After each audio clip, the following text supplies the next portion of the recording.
Good evening, ladies and gentlemen. You're watching NDTV. Leader of the opposition in the Lok Sabha and Congress MP Rahul Gandhi began his Haryana campaign today by addressing two mega rallies in the state. Meanwhile, top BJP leaders, including Uttar Pradesh Chief Minister Yogi Adityanath, Home Minister Amit Shah and former Minister Smriti Irani and BJP President JP Nadda are all set to campaign in Jammu Kashmir's key Hindu majority districts. In fact, most of them were in Jammu Kashmir today. Many of the 40 seats that vote on the 1st of October, specifically from the Jammu region, are considered strongholds of the BJP. Now, the third phase covers assembly seats in Jammu, Sambha and Kathua and also Udhampur districts. These are places where the BJP secured a majority in the last election. Meanwhile, National Conference leader Omar Abdullah on Thursday said the low voter turnout in Srinagar district during the second phase of voting for Jammu and Kashmir assembly polls on the 25th of September was perhaps a people's reaction to the centre trying to project normalcy in the Union territory. His remarks came after the second phase of polling on Wednesday saw a voter turnout of over 56%, while the first phase held on the September 18th saw an estimated 61.38% voter turnout. Omar Abdullah has advised Congress leader Rahul Gandhi to redirect his party's campaign efforts towards the Jammu region rather than focusing on Kashmir. Now, while addressing a public rally in J&K's Ramgarh, Uttar Pradesh Chief Minister Yogi Adityanath on Thursday asked the Congress party if it supports the National Conference's demand to have a separate flag for the Union territory. Take a look at some of the campaign glimpses from J&K today. Omar Abdullah अब सपने देख रहे थे कि मैं मुख्यमंत्री बनूंगा। दो चुनाव के चरण समाप्त हो गए।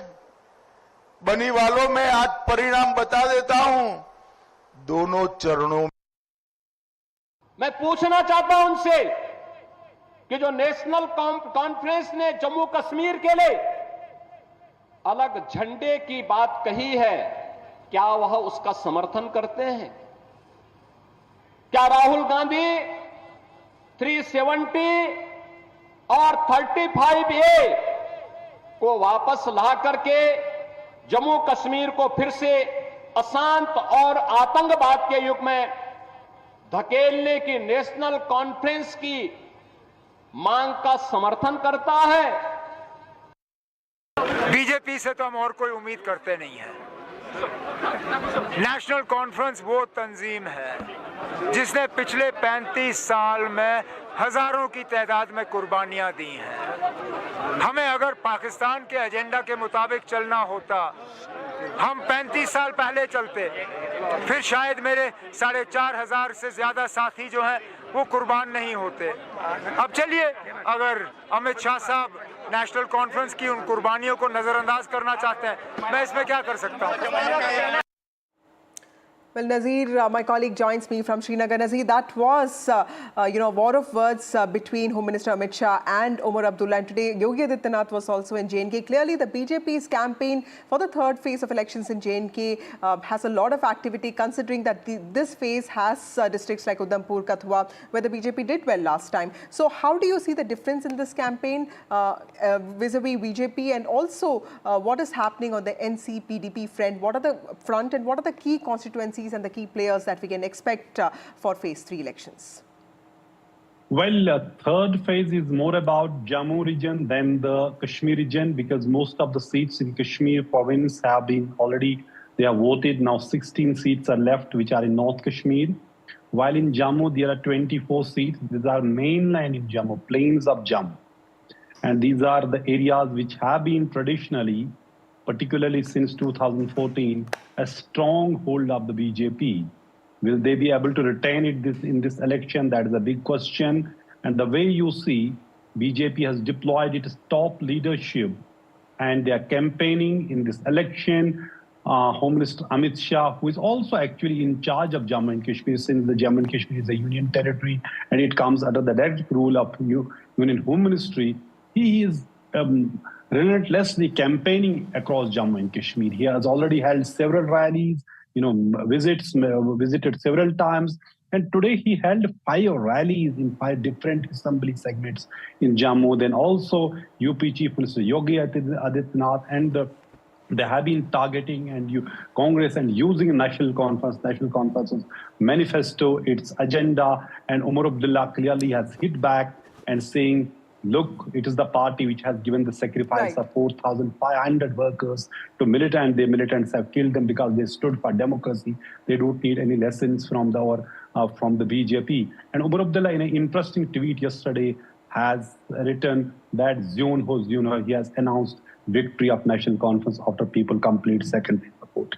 Right. Thank you, Nazir, for joining us with those critical details. The last phase of J&K elections will be held on the 1st of October. Counting will be done on the 8th of October. We'll keep getting you all those details and more. But moving on to another poll-bound state, Rahul Gandhi held his first set of rallies in poll-bound Haryana today, where he hit out at the centre over the issue of unemployment, and he accused the government of systematically ending employment system in the country. The absence of party's top leaders, specifically the Gandhis from the campaign so far, coupled with what is happening between Bhupinder Singh Hooda and Kumari Shelja, had given the BJP an opportunity to target the Congress.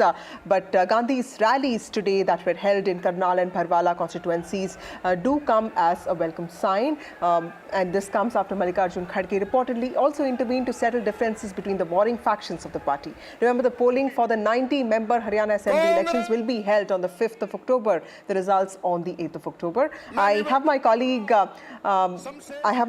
Gurpreet joining us with more details on this. But first, let's take a look at what happened today. चुनाव में Congress party SVEEP करने जा रही है, आंधी आ रही है। हम सबकी सरकार बनाएंगे, किसी एक की सरकार नहीं होगी, पूरे हरियाणा की सरकार होगी। Well, Gurpreet, it's interesting that on Tuesday, Rahul Gandhi posted a video in which he said that he spoke to youth and relatives of youth who had taken the donkey route to find work in United States. Today, he talked about how youngsters are complaining to him that starting a business in Haryana is completely unviable and they have to go abroad by any means. So clearly, his focus today in the first rally of his was on unemployment. Tell us about the key takeaways from his campaign and also what is happening on the BJP front. Well, yes, of course, that was one of the major poll plank by the Congress, and what we have learned today, because in Karnal we have seen a huge number of youth. They had already been migrated to a foreign land, whether they had settled in the US or other countries, and they had also opted for donkey route. So he has highlighted all these points there, and what we can understand, they were targeting unemployment. So many times we have seen the former Chief Minister of Haryana, Bhupinder Singh Hooda, he has been condemning and criticized the state government, saying it's the utter failure of the state government to adjust youth for providing them employment. So today, what we can understand, first they wanted to give a very strong message among the party leaders and the opposition also, that all the leaders on the one dais, whether it's Kumari Shelja or Bhupinder Singh Hooda, that was a strong message they want to convey through this rally. At the same time, we have seen they had focused on unemployment within Haryana. One side we have seen the BJP government has been claiming they had also provided a lot of employment in the state and there is no anti-incumbency among youth. But now what we have learnt, even the Congress party, they are trying to encash this anti-incumbency, and that could be one of the reasons why Rahul Gandhi had targeted the BJP government on unemployment within Haryana in the first rally which has been conducted at Karnal. Back to studio. Right. Thank you, Gurpreet, for joining us. Gurpreet also spoke to Haryana Lok Hit Party leader and MLA Gopal Kanda, man known for switching loyalties but also reading the winds correctly. He also spoke to Ambala Congress candidate Nirmal Singh. Let's listen in to the chats. क्या लगता है कि सिरसा में इस बार कोई चुनौती है आपके सामने? वैसे सिरसा में जब से मैंने राजनीति में इलेक्शन लड़ना शुरू किया है, तो मैं तो वैसे ही इतना प्यार, इतना आशीर्वाद है कि मतलब एक तरफा माहौल है बिल्कुल। क्योंकि लगातार यहाँ से जीतते आए हैं और देखा है कि पहले भी कांग्रेस सरकार में आपने सरकार भी बनाई थी एक टाइम पे, आप किंग मेक कर रहे हैं, तो क्या लगता है कि इस बार हम देख रहे हैं आपने INLD से अपना अलायंस भी किया है, तो क्या पूरे हरियाणा की सियासत को कैसे देख रहे हैं आप? वैसा क्या है कि राजनीति हर इलेक्शन में बदलती रहती है, तो अब हमारा हरियाणा लोकहित पार्टी HLP का, इंडियन नेशनल लोकदल और BSP का जो गठबंधन हुआ है, तो ये समझो कि हरियाणा में सरकार हम बनाएंगे। तो कितनी की सीटें अनुमान लगा रहे हो कि हमारी आ जाएंगी, क्योंकि इस बार तो हर पार्टी अपना जोर लगा रही है और सबसे बड़ी बात ये आ रही है कि आम आदमी पार्टी पहली बार इलेक्शन लड़ रही है, कहीं ना कहीं वो डिवीज़न होगी, अब किस पार्टी की होगी, कौन लेके जाएगा ये तो तय नहीं है, लेकिन आप कितनी की सीटों का अनुमान लगा रहे हो? देखो भाई, सब सीटों का क्या है कि कभी सीटों का आइडिया कोई भी व्यक्ति लगा नहीं सकता। बात डिपेंड करती है कि जनता का रुझान किस तरफ है। कांग्रेस की तरफ नहीं है, क्योंकि उनको मालूम है कि कांग्रेस के अंदर कोई वाली वारिस नहीं है, केंद्र में कुछ उनकी सरकार नहीं है, कभी पहले कुछ किया नहीं है प्रदेश के लिए, तो लोगों ने मन बनाया हुआ है कि हमें मतलब उसकी सहायता करनी है जो केंद्र से काम करवा सके। और अब जो पार्टियां हम इकट्ठी हुई हैं, तीनों पार्टियां, तो लोगों को एक जो पहले वहम था कि कांग्रेस कांग्रेस कांग्रेस, क्योंकि वो 10 साल के बाद में एक लोगों के दिमाग में आ जाती है कि शायद इस बार, पर हरियाणा की जनता को मालूम है कि हम केंद्र के साथ रहेंगे तो हमें सब कुछ मिलेगा, और वो कांग्रेस में तो बिल्कुल नहीं जाएंगे। कांडा जी, आपने पिछली सरकार में भी पूरी सपोर्ट की है सरकार को, बीजेपी की सरकार को, लेकिन इस बार हम देख रहे हैं कि बीजेपी ने समीकरण चेंज किया है, यहाँ से भी कैंडिडेट खड़ा कर दिया है। पहले जहाँ पे कैंडिडेट नहीं होता था, इस बार कैंडिडेट, तो उस चीज़ को चुनौती मान रहे हो कहीं ना कहीं वोट डिवाइड होगी? बीजेपी का तो हर बार कैंडिडेट था यहाँ मेरे सामने, और इस बार भी है, और वैसे ही सभी पार्टियों के। कांग्रेस का तो यहाँ मेरे सामने 4 बार में चौथे नंबर पे आया है, 10,000 से ऊपर वोट आए नहीं है। पहले दफ़ा में 2009 में जब मैंने एंटर किया यहाँ, पहला चुनाव लड़ा इंडिपेंडेंट, तो भी यहाँ लक्ष्मण दास जी अरोड़ा कांग्रेस के टिकट थे। आज भी उनके परिवार के पास कांग्रेस की टिकट फिर आई है। उसके बाद वो बीजेपी में चले गए, फिर इनेलो में चले गए, फिर कहीं चले गए, वो दोबारा कांग्रेस में आए हैं। तो लोगों को पता है कि नहीं, यहाँ तो सीधा सीधा है कि लोगों का जुड़ाव और प्यार इतना है कि उनको चाहिए एक समाज सेवी आदमी जो काम करे शहर के और विकास कराए शहर में।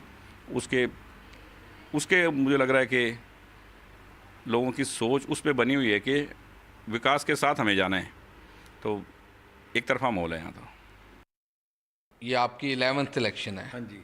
तो कैसा रिस्पांस मिल रहा है? क्योंकि बहुत सा रिस्पॉन्स है। तो लगातार ये देखने को मिल रहा है कि एंटी इनकम्बेंसी है सरकार के ख़िलाफ़, लेकिन यहाँ पे अगर बात करें तो अम्बाला में शंभू बॉर्डर काफ़ी चलता रहा। यहाँ पे पहले हमने देखा प्रोटेस्ट हुआ, उसके बाद यहाँ पे गोलियाँ भी चलाई गई यहाँ पे, और कहीं ना कहीं किसानों पे अत्याचार भी किया गया। तो क्या लग रहा है कि वो एंटी सेंटीमेंट्स जो सरकार के ख़िलाफ़ है वो आपको इनकैश करेंगे? वो एक बहुत बड़ा फैक्ट है कि भी लोगों को बहुत सुविधा हुई उससे, और भी हैं, पोर्टल का है, NDC का है, ये भी इस तरह के मुद्दे भी हैं। तो लोकल क्या क्या मुद्दे रह रहे हैं, और क्या आप उसका सोल्यूशन भी दे रहे हो, या क्या आप देख रहे हो कि आपके आगे क्या क्या चैलेंजेस हैं? देखिए जी, 3 तो मैंने बताया आपको सिटी में। एक है वहाँ पानी निकास ड्रेनेज का, बरसात का पानी भर जाता है, बहुत लोग बहुत दुखी हैं। जो आपके ऑपोजिशन में है वो मिनिस्टर भी है, तो क्या इस बात का भी कोई इम्पैक्ट है कि एक तरफ मिनिस्टर है, एक तरफ फॉर्मर मिनिस्टर है, तो क्या इस चीज़ का भी कोई चैलेंज आपके आगे है? मुकाबला तो उसके साथ ही है। अब वो 2 टर्म लिए हैं, उससे काफ़ी लोगों में वैसे कई बातों को लेकर रिजनमेंट है। आप क्योंकि फॉर्मर मिनिस्टर भी रहे, हम पूरी राज्य की राजनीति की भी बात करेंगे, तो कैसे देख रहे हैं इस बार? हम देख रहे हैं कि रीजनल पार्टीज़ को आप कहाँ स्टैंड देख रहे हैं, कि आपको लग रहा है कोई रीजनल पार्टी गेन करेगी? और सेकेंडली आम आदमी पार्टी फर्स्ट टाइम इलेक्शन लड़ रही है, तो आप उसको कैसे देखें? देखिए जी, आम आदमी पार्टी का तो कोई भी यहाँ आधार है नहीं आपका, और बाकी रीजनल पार्टी जिसके लिए अब जगह नहीं है। रीजनल पार्टी आपको लग रहा है कहीं पे कोई वोट बैंक नहीं होएगा, तो एक आधा को जीत जाए मैं कह नहीं सकता। तो एंटी इनकम्बेंसी है जो अब जब लोगों में जाते हैं तो लोग क्या कहते हैं कि क्या भाजपा ने हमारी क्या बातें नहीं सुनी, क्योंकि भाजपा कह रही है कि हम डेवलपमेंट कर रहे हैं लगातार। नहीं, ऐसा नहीं है, लोग ना ही मानते हैं, ना ही धरातल पे कुछ है। इनकी एंटी इनकम्बेंसी, इनके प्रोमिसेस ही बहुत बड़े बड़े थे। 15-15 लाख रुपए, 2 करोड़ नौकरियां, किसानों के साथ जो हुआ है वो सब मुद्दे इनके खिलाफ है। करप्शन के बड़े चार्ज इनके खिलाफ। हम देख रहे हैं कि मेंबर पार्लियामेंट है कंगना रनौत, वो लगातार किसानों को टारगेट कर रहे हैं। उन्होंने कल भी कहा कि जो 3 खेती कानून बने थे वो हमें इम्प्लीमेंट करने चाहिए दोबारा से। तो उस बात को लेके पंजाब में भी और हरियाणा में तो इलेक्शन चल रहे हैं, लगातार प्रतिक्रिया आ रही है, तो आप उसको कैसे देख रहे हैं? कंगना के जो है उसको ज्ञान नहीं है, ये तो कृषि प्रधान देश है। अब उसके साथ तो काफ़ी दुर्घटनाएं भी हुई, तो वो फिर भी अभी बोले जाते हैं फिर कंगना अपने हिसाब से। उसका इलेक्शन पे इम्पैक्ट पड़ेगा? क्योंकि अभी खट्टर साहब भी बोले हैं, कह रहे जो शंभू पे बैठे हुए हैं वो किसान नहीं है। तो किसान तो जो होता है वो खेती बारे सोचता है, तो क्या लगता है ये इम्पैक्ट पड़ेगा? भारी, बहुत भारी पड़ेगा। So the stage seems all set for Haryana polls, but even as the campaign has picked up pace, there is a lot of curiosity as to what the youth of Haryana wants, because nothing represents a state's growing aspirations more than the sentiment of its youth. This is a special report by my colleague Ankit Tyagi. State elections in Haryana, we are traveling all across, and after speaking to a lot of people in our various debates, we decided that let's just try and get and probe the mind of the young voters of Haryana. We are in Jind. This is the Chaudhry Ranbir Singh University. Let's try and find out in this district what are the young people, the young voters, especially the young women voters, the young girls, those who are going to vote for the first time, second time, are thinking about this election. So let's go and try and find out what's sticking the mind of the youth voter in this election.